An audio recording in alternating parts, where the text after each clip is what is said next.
listening to The J-Boy Show, your number one source for Auburn and the SEC. My goal was to run through his soul and grab his heart when I run through his soul. Kurt, Nate, Coach Dab, those are memories. I think we've established ourselves as, I think, the premier conference in college football. Now, the SEC is better at the top. It's better in the middle. The Southeastern Conference remains the premier conference. Now takes the snap.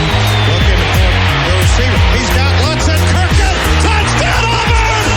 Think about it. It's always been the SEC and everybody else trying to catch it. I think this is probably the best league from a competitive venue standpoint.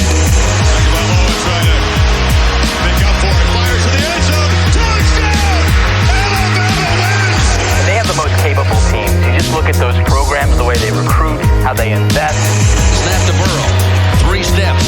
Fires. Back corner of the end zone. Over the shoulder catch. Did he hold on? He did. Justin Jefferson. Touchdown, Tiger. And now, your host, J-Boy.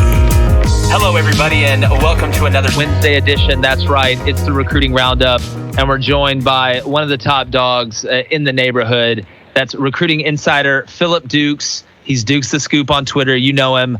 Great friend of the show. Dukesy, what's up, babe? Not much, man. Rainy day in Atlanta, but just hanging out, chilling, and ready to talk some Auburn recruiting.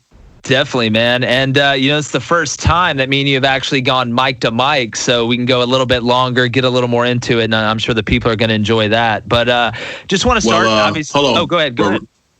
So I just want to clear this up. Me and J-Boy have never been mic to mic, and it is not gonna get any longer. All right, let's go. All right, let's get into the recruiting, and I want to talk about a few new names. Let me get myself back together for a second. I want to talk about a few new names because again, recruiting's such a deal, and me and you talked about this in the pre-show where you have some 2-week segments, some week segments where there's a lot of action, and some when there's not. And there's always new information. But can you just talk about Dukesy? And I think the people will appreciate this. Just kind of the ebb and flow of how the information works, and kind of how sometimes there's action and sometimes there's not. I think recruiting is such an inexact science that a lot of people get caught up in who leads here and who is he leaning to, because nobody has the patience just to wait to see who signs where at the end of the year, right? So I think where we are as insiders and reporters and members of the media, even if it's the social media, is the fact that when we do get scoops or when we do get hints or leads, we have to be very careful about what we do and we don't report based on the fact that we are being followed by coaches. We're being followed by other recruiting, other recruiting department employees. So I think the information that we get, whether it be from the recruit or a source closer to the particular university or a situation, is very important to be kind of vague or kind of veiled in what you report, because you don't want to have a negative impact on the kids' deal or the actual efforts of the recruiting department that you root for or that you report on. I think that it's really, really important for people to understand that it's still July. A lot of these players that are 5 stars, there are going to be multiple 5 stars that won't be 4 stars that won't be 5 stars by signing day, and there are 4 stars that may move into the 5-star range. It happens every year. There are going to be 3 stars that become 4 stars, and there are going to be 4 stars that become 3 stars. So we're only going off of 3 years worth of football. And everybody knows that your senior year, a lot of times, is the most important. Some guys blow up. Some guys actually grow. Some guys' bodies develop. Some guys get worse. Some guys, their bad habits are amplified. And it's like with only having that 3-year window of evaluation, I think that a lot of people are blowing the recruiting classes at this point out of proportion, especially from the Auburn side, where it is a little bit all doom and gloom as of right now. But I will say this, I do empathize with a lot of the recruiting fans. As an Auburn fan myself, I would like to see a little more movement just so we can say that we're still on par to where we have been in previous recruiting classes, and it doesn't look as good based on the fact of high-level recruits that are already committed elsewhere. But nothing matters until December or February. Exactly. So, exactly. I think, Go ahead. No, I was just going to say, I think that in such a weird time, based on COVID and the pandemic, with no visits and no camps, I think that the evaluation period has been, we've been cheated a little bit on the evaluation of what the stars would really be. So all you can do is just go off of what the rankings say. And I think that the politics that do go along with rankings right now is kind of what's driving people crazy. Yeah, and like you said, I think he started it off and explained it perfectly. It's an inexact science. And I think sometimes people get, not fooled, but, you see guys, and it's rare that come in as true freshmen and ball and blow up, the Derek Stingleys. That's so rare. Most kids have to come in redshirt, and you take away a senior year, like you said, development, because there's no experience, like actual in-game experience. You can practice all you want. That's why the hardest trick in coaching is to simulate the game in practice, because it's nearly impossible, and everybody's always chipping away at that. But, especially missing this senior year, and me and you talked about this in the pre-show and agreed, you're going to have more kids redshirt this coming year because they just have to than probably any year before, because they've taken a full year of training out. Now, you'll have a few guys that are able to do it just because they're freaks, but you said something, and I think it's so on point during the pre-show, is that it'd be like taking all the juniors in college and putting them in the NFL, whether they were able and talented enough to forego their senior year or not. You're going to have guys where it's going to take at least a year, if not 2-3 years, to be able to acclimate. And as far as the rankings, me and you are in 100% congruence. It's rankings ebb and flow, and I'll there's a great example, and I'll use it. Nate Craig Myers, and we talked about it, of being ranked high, and then by the time your senior year ends, you're a 4-star, and not that there's anything wrong with that, but the rankings are an inexact science, and especially when rankings change during the offseason, Dukes. That's the thing that gets me. I don't understand it. I'll use Lee Hunter as an example. I don't know how you change rankings in the offseason unless you have like a pull-up contest, or I don't know. But that's me. No, I agree completely. And like we spoke earlier about Nate Craig Myers, nothing to say about how he is as an athlete and his development from his junior to his senior year, but it's basically based on your opinion, on somebody's opinion of how good you are at that time period. And I think 24/7 says that they base it on where they see you going in the NFL draft. But let's say Joe Burrow had to declare as a junior and he missed his senior year involuntarily. Where do you think he would? Do you think he would have been the number one pick? I doubt it. So I think that's just a perfect example of where we are right now. And hopefully we do get some high school football this year, and we can kind of really substantiate some of these rankings that are out there. We can see more and see what guys developed and what guys regressed. But I also believe that we do need some good news on the Auburn front. I'm not going to sugarcoat it. There are some coals on the fire, and I believe that Auburn is very close to a couple of guys. But some of the guys that we're recruiting, you just have to stay the course with, and you're kind of playing their game. So at this point, until Auburn gets the type of brand, so, and I always say this, and I'll say this now, excuse me.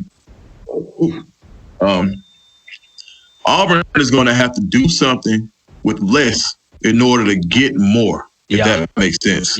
So before Clemson took the leap, they were getting top 12, top 11, top 17 classes, and they were able to put it together with the right pieces in place. And by the time they became a national brand, they were able to funnel that money back into the athletic department, get the most high-tech facilities that the player, like any recruit that I've talked to has said, hands down, Clemson has the most interactive player lounge or player area of any college that they've been to in the Southeast, including Alabama. You see, Alabama just came Alabama just came with the new locker room, and it almost looks like a Scarface type player lounge. Just like the facilities in Auburn is yet to break ground on their new player facility. So I think when you really get into it about how Auburn recruiting is right now, we're facing an uphill battle as far as the brand goes. And our main asset was the Auburn experience, which has been taken away from us. So I think that the coaching staff is doing a hell of a job still just staying the course and not giving up on guys just based on the fact that, they committed here. No, we're still staying in it.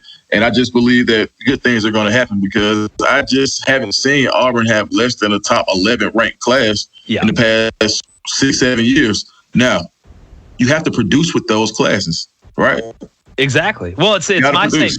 Yeah, it's my thing. How do you go in 2010 from winning a national championship, which should just give you almost not free reign in recruiting, but you're walking in with a bigger stick than anybody else, and then you have to have the type of turnover that Auburn did from 2010 to 2013, and in order to reach a national championship. It's just, to me, that's very rare that it doesn't turn out, as well as it does. Because LSU right now, I had T-Bob Hebert on. He's coming on tomorrow. I interviewed him the other day, and he's like, man, LSU's walking around right now just pointing at kids like, hey, do you want to play for LSU? And 90% of the time they're like, yes. Right. I mean, so at the end of the day, when you get that brand recognition and you get that national championship, it does go a long way. And if you want, let's go back to Auburn, right? The year we win it, then the next year we kind of fall off, right? Yep. I think that said a lot about the recruiting class that year and what went into it, and how good of a player Cam Newton and how dominant Nick Fairley actually was. So I think now we're building those teams where the talent is spread out. The higher level talent is spread out across the field. It's not just one particular player that's doing it. Even though Derrick Brown was a superb talent, you have to look. You have Derrick Brown on one level, KJ Britt behind him, and a DT behind him. You got a Noah on one side, and you got a Davis on the other. So the talent was spread around. So I think we're in prime position to make that leap. I think we finally have the quarterback that can get it done all the way. I mean, finish the drill. I'm not, no disrespect to any of the other Auburn quarterbacks, but we haven't had a guy that we've recruited that come in and play as a true freshman and gain that type of experience. And I don't know when. So I think that we're in a prime position to make that leap. I'll be happy if we do. I mean, absolutely ecstatic to shut some people up, because I do have a good feeling about Auburn this year, and Bo Nix in particular. I really feel like Bo Nix is going to take that leap in this offense, and I think that Chad Morris is going to open it up for him, that he will have more reads to make. And like we talked about earlier, like, we never see a check down. If we see the ball going to a running back, it's already predestined that the running back is getting the ball. Now, I haven't sat in any of the offensive rollouts or the installs, but it just as a fan, and take me having relationships with people around the program out of it, just as a fan, sometimes it can frustrate you a little bit to see something that seemed like it would be so easy to do that we just don't. But I have the utmost faith and confidence in the new offense and what I'm hearing about the new offense and the install. So I think that we're very primed to make that type of leap this year. And I think when we do make that leap, you'll see recruiting follow. I agree. And again, it's all about momentum, and it's all about perception, and that's recruiting in a nutshell. And I'm with you on Bo. He's a guy that, I just always, and from a coaching perspective, when you know a guy is putting in the work and is willing to do whatever it takes and does it the right way, typically when you match that with the talent that Bo Nix has in the system that's developing at Auburn, usually it yields, very positive results. And like you brought up that experience, I mean, the last guy I can really think is Jason Campbell, that contributed that much as a freshman quarterback. Now, he struggled that next year, and I actually, in my opinion, I think Bo and Jason are just two totally different players. They are coaches' kids. They do share that. But Bo in this offense and being able to, go through hopefully a progression that, is more than a Nick Marshall read one and take off, is something I think that should show itself in a positive way on the field. And we talked about that at length, before we got on, and kind of bleeding it into recruiting, Dukes, because I think it's a great segue into it. Oh, real quick. Go ahead. Quick, Jay. Go ahead. Now let's do some. We're gonna do some Auburn history. Let's do it. I'm always down for Auburn history. I think when J. Cam was a freshman, I think the quarterback was Cobb. Was it? I just remember, I swear, when Auburn was playing Syracuse and Jason Campbell broke like an 80-yard touchdown run, just in the back of my mind, for some reason, I swear he was a true freshman. Maybe I'm wrong. I may be wrong. Now, you know what? I think that's I'm going to tell you what. God bless the dead. Monrico Crittenden. I think that was redshirt freshman year. Okay. Big because the Wyoming game, I believe Cobb was the quarterback, because he came from Butler with Rudy, I believe. Yep. If I'm not mistaken. You're right. And that next year against Syracuse, we talked about it because, man, they said Freeney ran around that side so many times, and it was we joked about it a lot. Monrico's a hell of a guy, man. I miss him a lot, and we always talked about that as far as man, the guy was just fast, and as being as big as Monrico was, it was like, hey, it's not really fair to have a guy running a 4.3 and you can't even get your hands on him. And we talked about that so much at length. But yeah, just going back to some Auburn history, I had to think about it for a second. But no, Jason still did have a little bit of poise. But there's no way, like, I mean, just to speak volumes about Bo Nix, it's like, how do you even go first game on the road in the Jerry Dome and throw a walk and literally a walk off?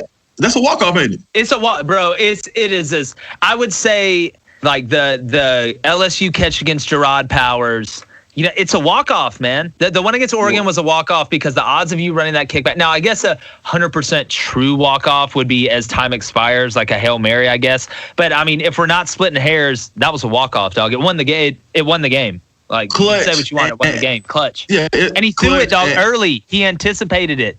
Bro, like, when I saw that, I was like, nah, we got one. I don't care what happened in Florida. I don't care. None of that. We got one. And I'm willing to go to task with anybody who wants to argue stats and numbers. I'm with you, bro. We got one. Sorry about that, man. Go ahead. No, I'm saying I'm with you, man. I'm 110% with you. It's and again, you know, you play. I mean, look at the games he played in. You beat Alabama as a true freshman. I don't care if you play it at Auburn. I don't care if you play it inside Tumors. I don't care if you played on Mars. I mean, you know, that's something people just don't do that, and he did. It's not like it was 17-10. It was 48-45. Yes, they had 2 pick sixes, but putting 34 on that defense and the way he did it throughout the game and some of the throw to Sal Cannella that is an NFL. That is an absolute NFL Aaron Rodgers throw. That's what that is.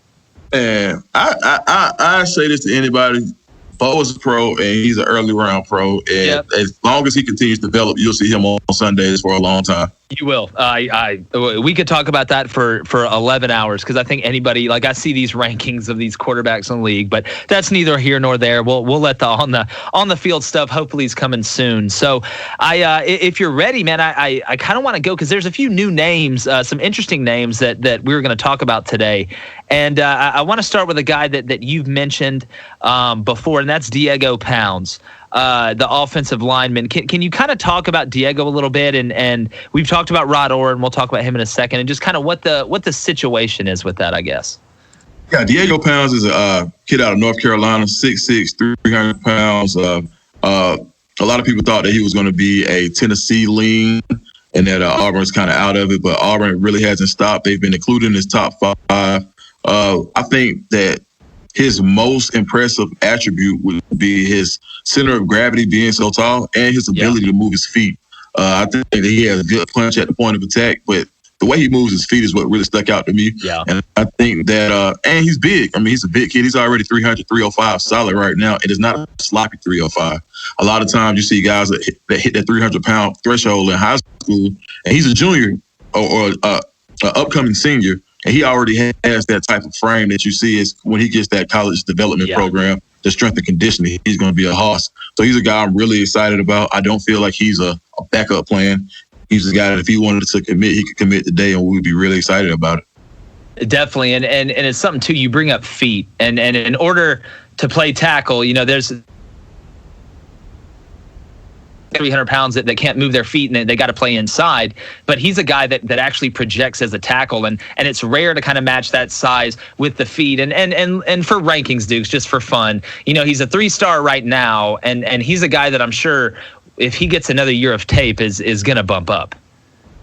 Yeah, I think I think he's a composite 3-star, but I think he is one of the, I think either 1 or 2 of the major ranking sites have him as a 4-star. Yeah. So I think he's right. He's right on that border. I kind of get Ian Jackson vibes from him, depending on what happens with other people. He could get that 4-star universally, and I think that I would love to have him, especially compared to some of the guys that people are asking about. I don't think there's much more of a difference. I mean, you got people that are like head and shoulders above the class, but once you get into that second tier, he's right at the top. And I don't think there are many guys right now that are capable of starting as true freshmen in the SEC at the offensive tackle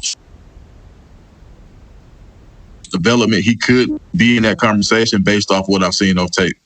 Yeah, and he's a guy that Auburn fans really need to keep their eye on, because again, as we talked about earlier, it's just July, so a lot of stuff is going to change. And there's another new name as we kind of progress here that me and you talked about in the pre-show a little bit that you brought up, and that's Mason Bundy out of Blue Ridge, Georgia, out of Fannin County. That's not where Mario Fannin played, but is there what's the deal with him? And his offer list, I see Arkansas State, I see UConn, nothing crazy. Is he kind of a sleeper?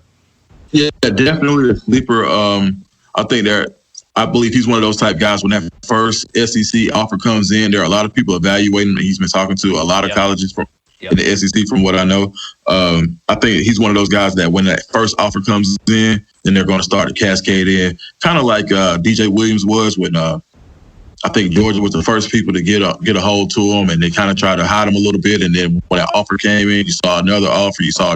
So, definitely Mason Bundy is a guy to keep an eye on. If you see him, he's got the size, he's got good skills, more of a technician than just a physical freak. But I think that with the right coaching and development, he could be a SEC caliber starter offensive tackle. Definitely, and it's amazing how it's just one of those things where people want what other people have. Therefore, you get one of these big time SEC schools, or even in Arkansas right now, or Mississippi State. Every coach in the SEC that either recruits that area or recruits that position is now taking a closer look at that kid, because you never want to be the guy. And my dad used to say it all the time. He turned down Zach Thomas. Yeah, he was like, "This is the only one I look back on. I'm like, I can't believe I did that because he was too short." He said, he's like, I walked in there, he's like, I had better guys on the board, but you never want to be the guy that missed out, especially on that big time offensive lineman, because they're so hard to get, to come in. But, another guy, speaking of offensive line, Dukes, and we've talked about this, multiple times, and that's Rod Orr. And he's a guy that we talked about to probably expect in the class. Well, what's kind of an update on Rod Orr? I just think that the evaluation is ongoing. Looking at his film from last year, looking at keeping in contact with him, checking out to see how he's been developing as they talk, and even more so finding out what kind of workout regimen he's on. I think that if Auburn continues to evaluate him and keep the communication going, I feel like it could be a perfect marriage. I feel like he does. He is a kid that probably would need development. I don't see him as a guy that will come in and challenge for a starting job as of today. I do feel like with the right coaching and development his senior year, that he could be a guy that could be a sleeper prospect. But the offensive line being such an tackle, especially being such an important position, I do think that he could use some seasoning and development. As 80% of these kids do, not even 80, 90% of the recruiting classes that will come in, you'll see very few that are able to make an impact at a high level in the SEC. So I think that he's a guy that we definitely need to continue to monitor. I feel like he would be a welcome addition to the class, especially with what we have already. And from what I'm hearing about the coaching prowess of Big Nell, I feel like he's could be that type of guy that could work out well for us in the long run.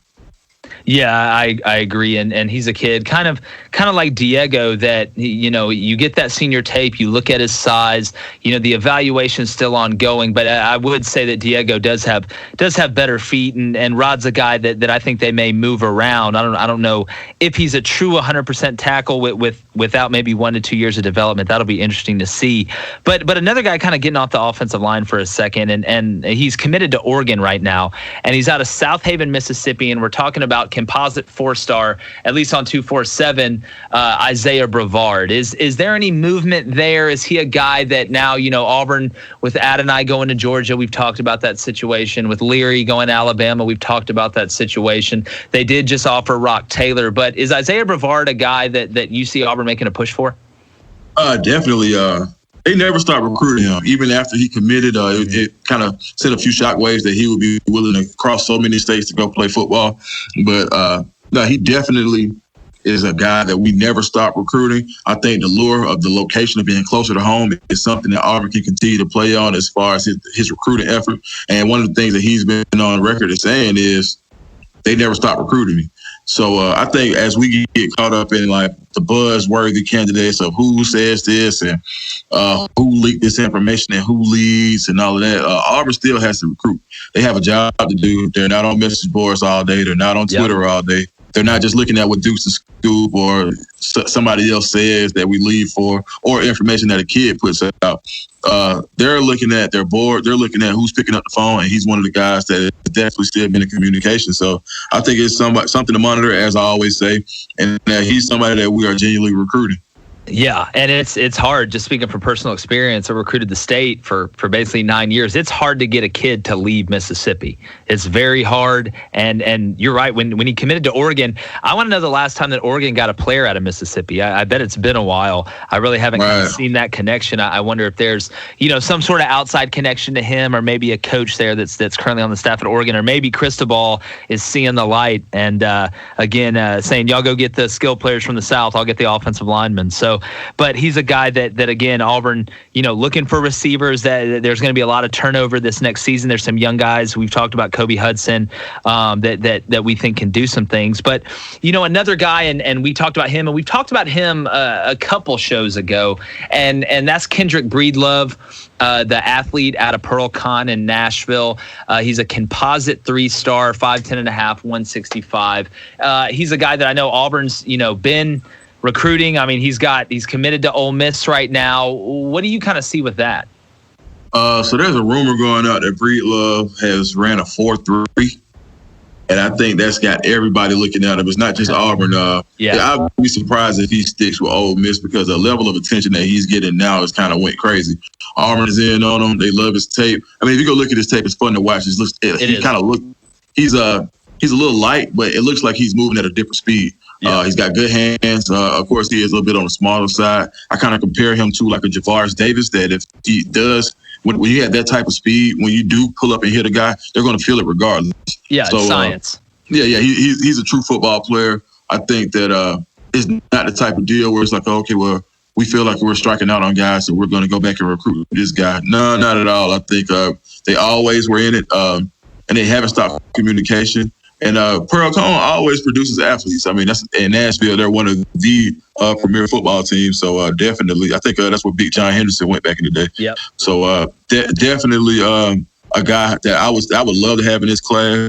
And I think that and when we look at recruiting, I think a lot of times we always just look at stars and we're not looking at size and speed. But you have to look at how does the player actually fit in with what you have and who will be there when he gets there. Yep. And I think a lot of times we forget about that, because if you already have those taller corners, you already have those more physical corners, that speed guy is going to be important. The guy who can run with the what's my Ruggs, who went to the draft last year, or the guy who killed us in the Iron Bowl. What's his name? Waddell. It's a kid. Oh, my goodness. I still have nightmares. Yeah, but you got to have a guy who can run with him, and there aren't a lot of guys that can. So I definitely think that Breedlove will be a welcome addition to the class if McGriff is able to pull it off. Definitely. And it's something, too, where that speed, it doesn't just affect defense. And you bring up, guys like Ruggs and Waddell. It affects special teams, too, because now you have a weapon on special teams if they can do it, because some guys can't. Some guys just can't catch a punt. I've seen it, and it just lets you know that God has a sense of humor. They run 4.4, but they can't catch a punt. But the guys that do, it's a different speed, and they're playing a different game than everybody else. Yeah, and I ran 4.8, and I still can't catch a punt. So, yeah, kudos to those. Yeah, so, I don't even want to know what my 40 time was. I could get to first decent. That's about how I judge it. But no, you're definitely right, man. And kudos to those guys who can put it all together. And that's what they always say, man. Special teams are special. So those guys literally have a special skill set. So anybody that you can have that's not going to be a liability on offense or defense and still make those contributions in the third phase of the game, they're going to be those premium guys that you're recruiting for this. Exactly, and I always use the example of somebody says special teams isn't important. If I ever hear an Auburn fan say that, all I got to do is point at the most famous play in Iron Bowl history and one of the most famous in college football history. It wasn't on offense, it wasn't on defense, and as a special teams coordinator for a while, it actually kind of feels good, man. I'm not going to lie. I know that special teams are special. They are, and not the way like your mom used to say, but actually, but kind of closing the recruiting window. There is one kid in 2022 that we're going to talk about in a second. But we do want to give a smile update. You know, again, it's something where you've been on top of the deal the whole time, man. And, you know, if there's any movement or kind of where it is, you know, he's, you know, a 5-star guy, a guy that everybody's looking at. And, you know, we've talked about his recruitment. We've talked about Auburn, Georgia, Tennessee, you know, and everybody in the world wants him. Kind of where do you think it is right now? I'll say this. I feel and I like know you can't Auburn, say everything, and I don't expect you to. So just whatever. Auburn hasn't lost any ground from what I'm hearing. I have heard that the linebackers coach in Florida, Christian Robinson, is becoming a thorn in a lot of people's sides in the SEC. Yep. So he's definitely done a good job recruiting Smile for what I'm hearing. I've also heard that Georgia, I don't know what the pool is. I'm not sure. People love to speculate, but I'm going to stand on this and say it again. If it were to happen today, from what I'm hearing, it would be UGA. Yeah. So I think he had something on his Instagram last week where he reposted a picture of him and with some hearts on it in a UGA uniform. But I don't think that really has any bearing as far as how he feels. I just think that the type of love that he's getting right now is making an impression on him. But I think that Auburn is still in a great position. I hear that he talks to our linebackers coach, Travis Williams, a tremendous amount. They have a great relationship. Yeah. And I just think that it's going to be, when you got those type of high-level athletes, it's going to go up and down, especially those that have had different leaders throughout the process. It reminds me a whole lot of Owen Pappo, to the point where Auburn led, Tennessee led, Auburn led, Tennessee led, and ultimately there were people around the program that thought he was a done deal to Tennessee, especially with Wanye Morris coming to Tennessee after Auburn was pretty sure that they were going to get a package deal that day. So T-Will was able to pull it out, Auburn was able to pull it out, and I wouldn't be surprised if we're able to pull it out again. Yeah, and you bring it up, man. This one's not going to be over till it's signed, sealed, and delivered, and this one's going to be fought out to the last second. But you know, being from UGA, that UGA pool is pretty hard, man. And you know, Auburn's had success there, but you know, with the success that Georgia's had, especially against some top tier teams, and that, you know, you can expect that. But it'll be a dogfight, and we'll be talking about that one forever until it's actually over. But you know, I want to talk. Speaking of Georgia, and me and you talked about it, and you're really high on this kid. I'm going to watch his film tonight. He's got a ton of offers. If you look at him, he looks like he's 30 years old. He's 6'4", 205, and that's Jacuri Brown. I believe I'm saying that right. In the class of 2022, the quarterback from Lowndes in Valdosta. He's a guy that can spin it, at least from what you've told me, and I'm excited to watch the film. So if anybody's listening and you want to go do some film research, go watch this kid against North Gwinnett last year against Barrett Carter, the number 2 outside linebacker, and Jordan Hancock. And you're going to see I think Jordan Hancock is number 7 and Carter's number 1. When you go back and you look at this film, you'll just see the type level athlete he is. And he's doing this being a year younger than these guys. Very, very strong guy. And not to say anything about the talent level of Carter and Hancock. I'm just saying that this guy here is a supreme athlete. I feel like he can throw the ball. He's a passer, not just a thrower. I feel like in the right offense, he's going to be super dangerous. And he's one of those kids that I feel like if Dan Mullen gets his hands on, he'll be a thorn in the side of defenses in the SEC for the next few years. Definitely, and typically when you got a kid with a frame like that playing against, and with elite talent, that it ain't a walk in the park over there. And he's out there and he's able, with arm strength like that, you just project and you look at the athleticism, you look at his build and like I said, where he plays at, and he's a guy that like you said, Florida was smart to get in on early. I'm sure I wouldn't be surprised if Dan Mullen was handling that one personally. And he's a guy that he's probably building that 2022 class around. And that's a school, and I want to veer for a second here, Dukes. That's a school, Florida, that I feel like, similar to Auburn, and they've had success, the national championships that they won and all that stuff with Urban Meyer, but, they haven't really touched it since. That's a program that if they can upgrade their facilities, it's a gold mine. Yeah, and I think one of the biggest draws that they have in the urban culture where a lot of the athletes are identifying with right now is the Jordan brand. Yeah. So I mean, just to be completely honest, if I had to go to the mall right now and I say, do I want the new Jordans or the new Under Armour shoes? Yeah. So when you talk about your team swag, I think Florida's playing that to their advantage, and you'll see that more and more of these recruits are going to talk about that. But I think the good thing, and just to get back in, well, let's stay on the topic. I think Florida is one of those programs that they are on the verge. You can see, and if they do get that transcendent player at the quarterback position, because you've seen that they've had defense for years, almost like the same way Auburn has been very productive in the front seven. Florida has been crazy in the secondary for years and years now. Yeah. So I think that when they do, and receivers, so I think that when they do get that signal caller who all the way fits what they want to do down there, and a lot of people are excited about Kyle Trask and feel like he can be that guy to take them to the next level. So I just feel like they're a sleeper team as far. I think there'll be a change into the guard soon. I'm predicting them to win the East. You know, I've said that. I haven't put the full predictions out, but I'm predicting them to win the East. I think you're right. The changing of the guard and that cocktail party, whatever they changed it to now, whatever, that is going to turn into one of the best rivalries every year that gets played, because those two teams are going to be super talented, super coaches, and it's good when Georgia and Florida is good. It's good for the West when the East is talented, because all of a sudden that you get to 10 wins and you have 2 losses. Well, that Florida win looks pretty good now. Right. Yeah, I definitely think that the level of competition and parity is about to be on the forefront going forward, just with the base of with how people are recruiting, how Kentucky has turned their program around. They caught a real bad break last year at the quarterback position. They basically had to run a triple option offense. But I think that going forward, even with them having Gatewood and them getting their quarterback back, Terry Wilson will be coming back from injury. And we're not sure if Gatewood will get the waiver or not, but just saying that they're set in position to get better.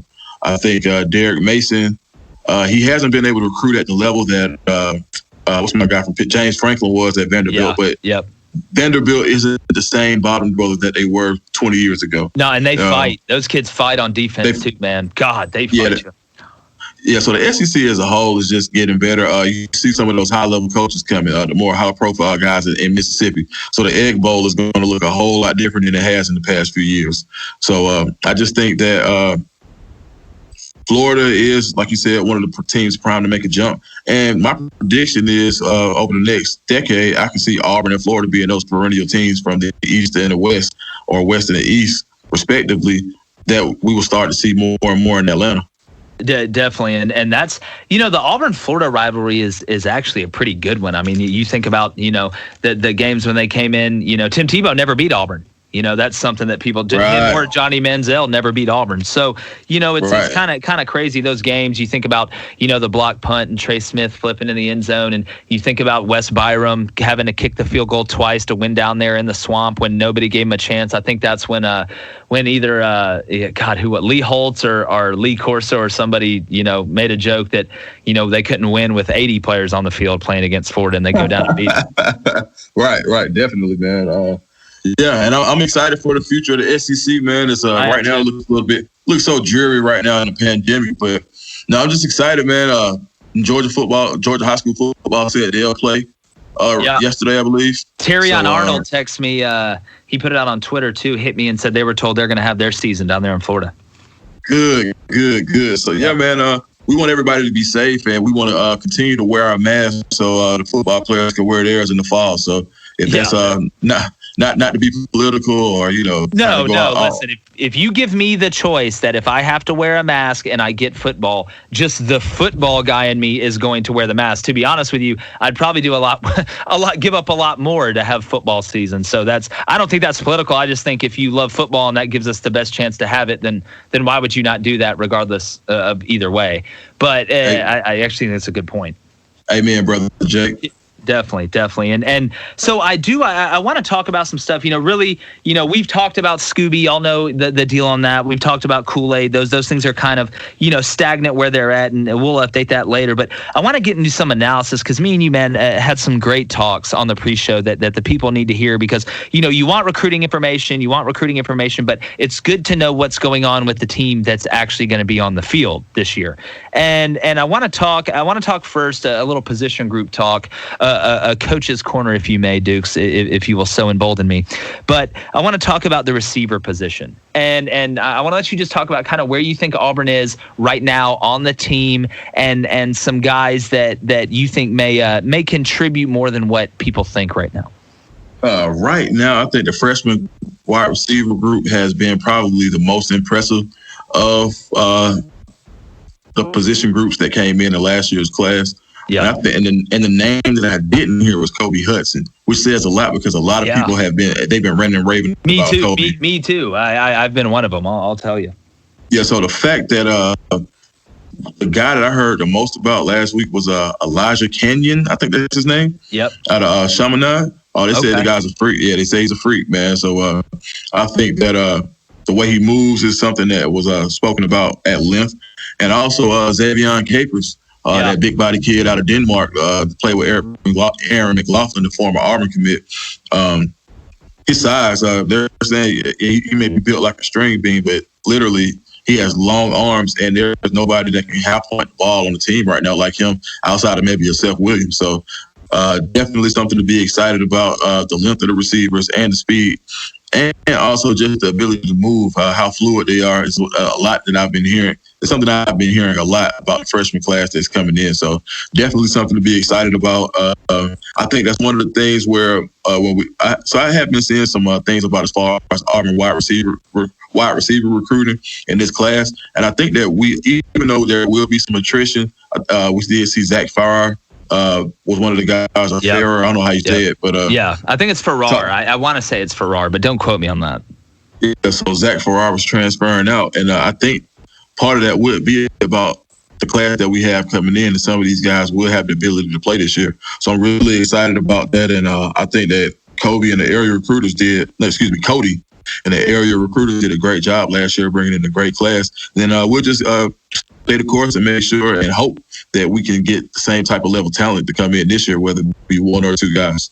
Definitely. And you know, we talked about rankings earlier, and this is it's a great parallel. You bring up Elijah Kenyon, and Chaminade Madonna Prep, where he's from down in Hollywood, Florida, is a great program. These kids are well coached. They're in good shape. They do a really good job down there. They were actually on, I'm trying to remember that Netflix series QB1, I believe, that the quarterback was on there down there from Chaminade and been there many times. And, you know, you look at rankings, here's a guy that's coming in and impressing, you know, the coaches as much as any freshman. He's a 3-star. All right. Composite, the 524th ranked national receiver, the 85th best wide receiver, and the 71st best player in Florida. So, you know, you really never know until you know. When you look at his offer list and you see Auburn, Florida, USC. So again, we've talked about it. Offers mean way more than stars, and it's going to be really nice to see. And it's crazy that Kobe's not in that list. Capers is a guy that me and you've talked about that we think is going to be a stud. But you know, Auburn's very good at taking those 3-star wide receivers and turning them into guys that become kind of staples in the SEC. Definitely. And what I will say about Kobe is not the fact that he wasn't in the list. I asked who was surprised. Yeah, definitely. And I think that it's not a surprise that how Kobe showed up. I mean, people already know what to expect. He was one of our higher rated recruits. So I just didn't want anybody to take it the wrong way and think it's like, he's not doing as well. No. But definitely, I think that the fact that we have multiple receivers saying that they're standouts amongst the team. I didn't ask just about the receiving group. I asked about who looked good on the team, and those are two guys that popped up fast. So definitely excited about that, about the class that comes up. And I think that we're really in good hands this year. I think that we are going to – we did such a good – last year's class was amazing on the low. Like a lot of people, we didn't get a lot of credit for it, but you give a star here. Let's say Tank Bigsby doesn't lose his 5th star. That class goes from 7 to 6 automatically. Yeah. And I don't think the guys ranked ahead of him. He could have been the number, as far as I'm concerned, he could have easily been ranked the number 1 overall running back in the country last year. So I think we should just keep those type of things in perspective and say our high level guys really are high level. So and the guys that like the 3-star guys, we're getting guys that can play, and I trust the eyes of our recruiting team. And I think that we're in prime position. I think this is the year that gets us to those top 5 classes based on our brand becoming better. So I'm super excited. Oh yeah, go ahead, because that segues perfectly into my next question. Finish your thought, but that was a natural segue there, a nice little oop from you. Right. Now I'm just saying I'm super excited about the team and where we're going. Yeah, I agree, and I think I got asked this on Twitter, and I think it's a great question. Is that, do you think with Chad Morris coming in on the offense and not redoing the offense, but kind of tooling it to be able to be more effective in the passing game, that Auburn shows the ability to throw the ball around and move the ball through the air, and then you have a quarterback in Bo Nix that's just a sophomore that has to come back? You would think that receiver, even though those kids probably wouldn't get to play with Bo Nix, it would make Auburn much more of a factor for these elite skill players that want to play in an offense that throws the ball around. Yeah, and it's not just the wide receivers; it's also the quarterbacks. So I think this is where you start to put those elite classes together, and you start to get guys that want to play with certain guys because they know what this guy is capable of in this type of offense. So I think that now we're getting to the point that we are going to be able to have our names in the hat for those high-level guys in 22 and 23 and already getting a jump on it. You talk about a Ty Simpson, you talk about an MJ Morris, some of those top-level guys that those top-level receivers are going to want to play with. So, no, I'm definitely excited about where we're headed. And I just can't wait to see Chad Morris's offense. I do too. I think that's what everybody's kind of waiting on bated breath offensively. The two questions are, how will the offensive line play? And everybody's interested to see what Chad Morris is going to bring to the offense, especially me, just from my perspective, from a formational perspective and a tempo perspective. I'm interested to see how they kind of maybe retool that a little bit, maybe expand what they can do in the NASCAR package, in their hurry-up package, and be able to be more effective out of that because they're more diverse. And I don't think you have to do anything crazy. I just think that, it's something that will make Auburn more dangerous and a little more unpredictable, Dukes. That's my thing. But I want to shift, and we talked about receivers. I want to talk about the other side and the secondary right now because, you lost a lot at Auburn, but you've got some guys, Roger McCreary we've talked about, and there's one guy that's really standing out, and you brought him up on the pre-show, and that's Marco Damio. Can you kind of talk about him a little bit? For what I'm hearing, he's just an athletic freak, a leader, natural born leader. People are kind of drawn to him. He has that infectious type personality, and he's been on campus the least amount of time, but I think he's made one of the biggest impacts in the locker room, so to speak, or amongst the players in that secondary, and gained their respect just with his work ethic and how he kept himself in shape without even being without being a voluntary workouts. So I think he's impressed a lot of people, and I'm really excited about how he'll be able to receive coaching and how he develops. Yeah, he's a guy that Auburn needs too. You need to develop that depth at corner with what they have coming back. And I want to talk about Roger for a second because he's a guy that I'm really excited about. And I remember watching him in high school. And he's a guy that I don't think he's going to talk a ton, but he's super athletic and he's got a really good football IQ. Do you think, Dukes, that he's going to be a guy that can shut down one side of the field when needed? He's a competitor. I have been quoted as saying he's our bulldog, so to speak. I think that last year we saw when he had some tough situations, he was able to play when Noah may have had to take a breather, or we had some slight injury concerns. He stepped up in some big games and he gave us some really, really high level competitive type play. And I think that experience going up against the Jamar Chase, going up against the George Pickens, those type deals are what's going to make him the type of cornerback that we need, and he very may well be. As it stands right now, he's the lead dog in the secondary as far as when it comes to coverage. So I'm definitely excited about him, and I heard he's a football player through and through. Definitely, and he's a guy that has been brought up a lot. You go on shows and hear about the Auburn defense. Roger McCreary is a name that pops up. Another name is a guy that plays nickel. And that's Christian Tutt. People have talked about, can he play corner? Man, I watch him. I love his athleticism. I think he's a true nickel. There are some times you get beat. It happens. It happens. I believe it was the Alabama game. They kind of picked on him a little bit. I may be wrong as it's coming back to me. But, is Christian Tutt a guy that you think the Auburn coaches can say, all right, we have a nickel and we can build it around him. We have safeties, Smoke and Sherwood. How do you feel about Christian Tutt?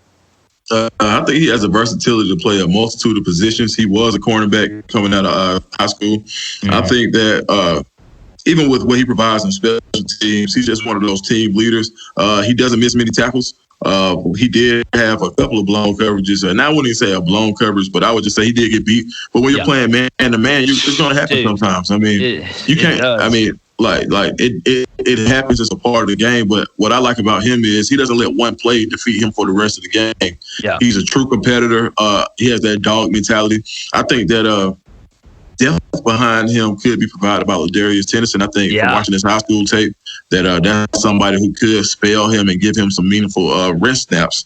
And I think that, but no, Christian Tutt is the unquestioned starter at that position. And there's no way, barring injury, that I think that our first game of the season, he's not out there and he doesn't play the majority of the snaps. Definitely, and he is a dynamic returner, and he's something really that Auburn, has every now and then at punt returner. It's something to where, you look at the game last year against Alabama, you got a guy back there that can do some things. It makes you have to spend the extra time in practice to prepare for it. And even though it may be 5 minutes, even though it may be 10 minutes in a period, that's taking away from other practice time. You may be working maybe some walkthrough stuff against the run, maybe seeing, looking at the tips and reminders and going through the offensive line. Hey, this is what it looks like when they're going to run power. The tackle sits back on his hands, or the guard sits back on his hands when he's pulling. So there's a ton of things that go into it. And the safeties, Auburn's very lucky. You have Smoke Monday and Jamie and Sherwood. Behind them, is there any names that you're hearing that Auburn, would feel good about? God forbid something happens to one of them. Well, there was a safety that we recruited last year that I've been hearing a little bit of buzz about. His name is Chris Thompson. I'm not sure if he's at the top of the list, but they're just saying his physical skill set and the way he breaks down plays in some of the Zoom meetings, I'm hearing that he's a real cerebral type guy, and that'll go a long way with him helping to provide depth and potentially not redshirt this year. So I think that there are other guys there, but I think that I'm most excited about Chris Thompson and his development. Definitely, and he's a guy to keep an eye on. And man, Dukes, another great one. Always appreciate you. Tell everybody where they can find you, everything that's going on. Obviously, you know how I feel about you. We've been doing this a while now. So tell everybody where they can find you and what you got going on, bro. Catch me on Twitter at Dukes the Scoop. Also, I just started an Instagram as in fledgling form right now, but it's at Dukes the Scoop as well. We got some exciting things coming up. You may see a little more of me and J-Boy in the coming future. So just something to look out for. And no, man, thanks a lot, and I appreciate you having me. Definitely, man. Well, I think you're one of the best out there, bro. And again, I know the audience loves this show. I can look at the numbers, so I can tell how much they love it. And yeah, man, maybe seeing you around a little more here in the future. We'll get into that some other time. But man, stay safe out there. Don't get rained on. I know you said it's raining. Hopefully it stopped. And Atlanta and here, when it stops raining, it's about to get hot, dog. For sure. All right, man. Take it easy, bro. Hey, you too, Dukes. Be good, man. Everybody, that is Phillip Dukes from Dukes the Scoop on Twitter, one of the top recruiting insiders around. And it's not just recruiting. Obviously, he knows what's going on, and we had the analysis and everything there. And that's something, that I know everybody enjoys and looking forward to what hopefully we have in this 2020 season. As always, appreciate you guys so much. Y'all guys make this thing go. Remember, you can find us on Twitter and Instagram at The J-Boy Show. On YouTube, just type in The J-Boy Show. We also have a Facebook page. Would love a like and a follow there. If you're on Facebook, I know it's probably about 15 of you, but as always, thank you to IBN Sports, the best PR team in the game. As always, Faison working the witchcraft and wizardry in the studio. Remember to text JBOY to 90407. That's JBOY to 90407, and you will get the earliest predictions you can possibly get. As always, thank you guys. It's another recruiting and analysis edition with my boy Dukes the Scoop, and J-Boy is gone.